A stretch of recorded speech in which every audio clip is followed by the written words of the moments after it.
The fine-tuning argument. One of many arguments for the existence of God that has many logical fallacies.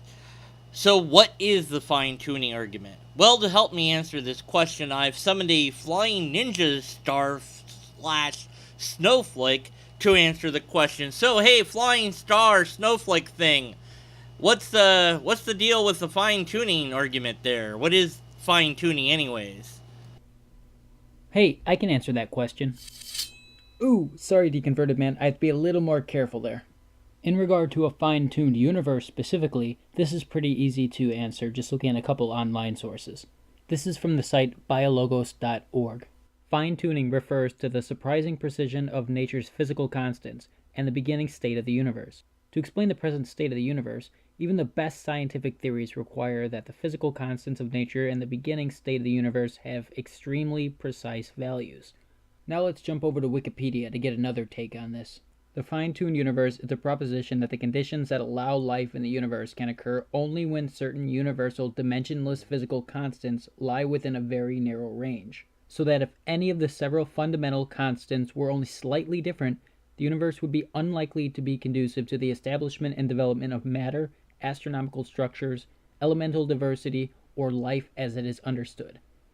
So there's still a little ambiguity in the intent of this term. From a theological standpoint, this term often carries the assumption that something literally fine-tuned these constants and parameters of the universe. Therefore, a fine-tuner exists. Now, this isn't always the case, but this does occur. This is largely the result of our anthropomorphic language. We tend to describe aspects of the universe as if they were thinking, feeling entities. And another good example of where this happens is the term natural selection in biology. The term clearly doesn't mean to imply that there's something thinking and actively making decisions, but that's the way our language will come off, and a lot of people will intuitively understand it that way. Now, moving in scientific context, let's revisit Wikipedia, which should be adequately reliable for a couple definitions. In theoretical physics, fine-tuning refers to circumstances when the parameters of a model must be adjusted very precisely in order to agree with observations. Theories requiring fine-tuning are regarded as problematic in the absence of a known mechanism to explain why the parameters happen to have precisely the observed values. The heuristic rule that parameters in a fundamental physical theory should not be fine-tuned is called naturalness. Explanations often invoked to resolve fine-tuning problems include natural mechanisms by which the value of these parameters may be constrained to their observed values, and the anthropic principle. The necessity of fine-tuning leads to various problems that do not show that the theories are incorrect in the sense of falsifying observations, but nevertheless suggest that a piece of the story is missing. For example, the cosmological constant problem. Why is the cosmological constant so small? The hierarchy problem, the strong CP problem, and others. Here's its use in a different scientific context. You'll note that the use of fine-tuning doesn't refer to something intentionally fine-tuning anything. Okay, I'll hand it back over to you, deconverted man. And thank you very much, Flying Ninja Snowflake Guy. His name is Chaosism. Flying Ninja Snowflake Chaosism. Thank you. So, I need a syllogism to analyze properly that would compact fine-tuning so that I can throw some logic at it. Do I have that? Yes, I do. Here from evidenceforchristianity.org comes this syllogism. Premise 1. Fine-tuning is either due to chance, necessity, or design. Premise 2. Fine-tuning is not due to chance, necessity. Conclusion, therefore, fine-tuning is due to design. So we have a trilemma presented with P2 negating 2 of the 3 of the trilemmas, and therefore the remaining one has to be the only thing left. Is there a logical fallacy in this argumentation? Well, yes, of course it is. It is the first premise. It is a false trilemma. Because chance and necessity might in fact be conjoined and not separate things. Now you might say, well, that's somewhat of a trivial point to make because we're saying it's not due to these things, so what if they're not conjoined? Or if they are conjoined? We're still saying it's not due to that, but it is a very significant difference. Chance and necessity conjoined is essentially biological evolution at play. We have natural selection, and we have different mutations that may or may not allow for survival or an advantage in some way, shape, or form. And so those are selected not just by the creature living or dying, but also the other creatures and the social structure that those creatures create together. So you have a force that is driving this or that gene to be selected for, either because of survival or because of the social hierarchy of that particular group. So, for example, peacocks have the giant fancy tail, and that might not be too good for predators in terms of that they get caught more by predators because of that, but it attracts more mates, so one wins out over the other over time. And in humans, other factors, of course, can become involved and make things more complex. But the question is if the universe also has some sort of selective pressure being put upon it, that these constants can't be any other way but this, that this is how they have to be, that other combinations wouldn't work, that when things all settle down, that they have to settle down in this way. And so it is by necessity, but it's also by chance, because there was some chance involved that they would form in this sort of pattern, but they had to. So you had both necessity. It had to settle down some way or the other, but it could have settled down and fallen apart, but it settled down in a way that survived the settling down, if you will.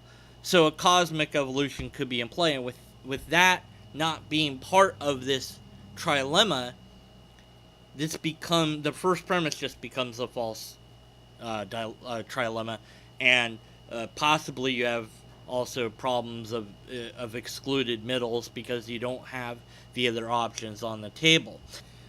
But the argument doesn't necessarily rest upon this sort of syllogism, because it goes for these complicated mathematics and says, see, it's impossible by chance. These constraints couldn't be this way. It's just not possible. It's impossible. The mathematics proves it. Is that really the case? That mathematics just absolutely says that these things are so precisely tuned that it's impossible by chance, or at least really, really, really highly improbable by chance? I don't know. Let's ask Chaosism and find out. It's pretty common to see mathematically supported claims that if any of the constants that we know of are off by even just a little bit, that some of the critical occurrences in the early moments of the Big Bang would be impossible and the universe could not have formed the way it is. However, there are those putting effort into trying to discover how a life-supporting universe can exist with alternate physical constants. And there's even groups that have developed complex computer simulations. These simulations were based on the Standard Model, physicists' main theory of fundamental particles and the strong, weak, and electromagnetic forces. And, however, once again, all of this is purely speculative. All of this assumes that the constants we know of could be different, and that these are the only possible variables that could be involved. And regarding life, that's defined specifically by the parameters of this universe.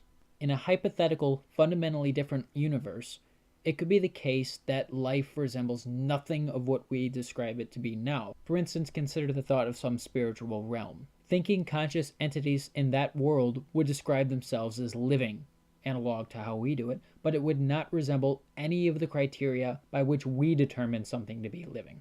But again, since we know so little and this is all speculative, this doesn't interact with the argument in question, so I'm going to throw it back to Deconverted Man. Arguing that a universe fine-tuned for life is, I think, as Douglas Adams put it, you're the puddle of water that's surprised to discover that the hole it's in fits it so perfectly. You're looking at it from the wrong way. The hole was there, and then the water filled the hole. Not that the water made the hole so that it was perfectly fit to the water, although I suppose water could, in fact, make a hole, and then, well, it would be in the hole, and the hole would match the water, because that's how water works and that's how holes work. And to ask this question, well, if these things were different, what would be? We don't know. And even if we absolutely had the answer, the theist would still have to say it was God ultimately, wouldn't they? Because it can't not be God. If it isn't God, then they're not a theist anymore. So asking for an explanation and not having one, and then filling that in, is a God with the gaps. And that's all it is. And I would argue further that the so-called fine-tuning actually points to a natural universe. See, life arose despite the constraints that the universe has on it. And if they were different, we don't know anything about that until it's been shown and demonstrated, so we can't speak about that. But what we can say is that if life wasn't possible, we wouldn't be here. We are here, therefore life is possible, and we would expect the universe to allow for life, and it does. It would be really weird to find a universe that didn't allow for life, and yet we were here anyways. And God could make any kind of universe it wanted, including a universe where life was impossible and yet life existed anyways. Or a spiritual universe where we never have to question whether there's a God or not, because God is with us from the moment that we begin existing. And so it's a constant part of reality that's inescapable. But that's not the sort of universe we see. The sort of universe we see is one bound by natural constraints that call out not for a supernatural creator, but for a naturalistically driven system that if it didn't work, that it would fail and we wouldn't be here. But it worked. And as far as we know, it worked this one time because we only have one sample to look at. And as far as life goes, we only have this one world to look at. The sample size just simply isn't big enough to make any conclusions about what the probabilities are, despite what they have to say when they get into the big numbers involved with how improbable these things are. One apologist had 4 different slides, and I recall him saying, there was one that said 10 to the power of 100, 12 to the power of 125. They all said something different, but they all were really big numbers. And I didn't realize at the time that it was a problem that none of them could agree with each other, which it is. The fact that different apologists offer different big numbers out there shows that this isn't really science at all. Otherwise, it would all converge on one agreed upon big number that's the odds against this. But he said that, even it doesn't matter. It's 1 to the power of 110 to the 200th. As long as there's a 1, the atheist has an out, and they'll take that chance. And it sounded good when I was a Christian. It doesn't sound so good now, because you're not saying it's impossible by chance. You're just saying it's unlikely. So what? It's not that I'll take it because you gave it to me. It's that you haven't given me any other option but to take that chance.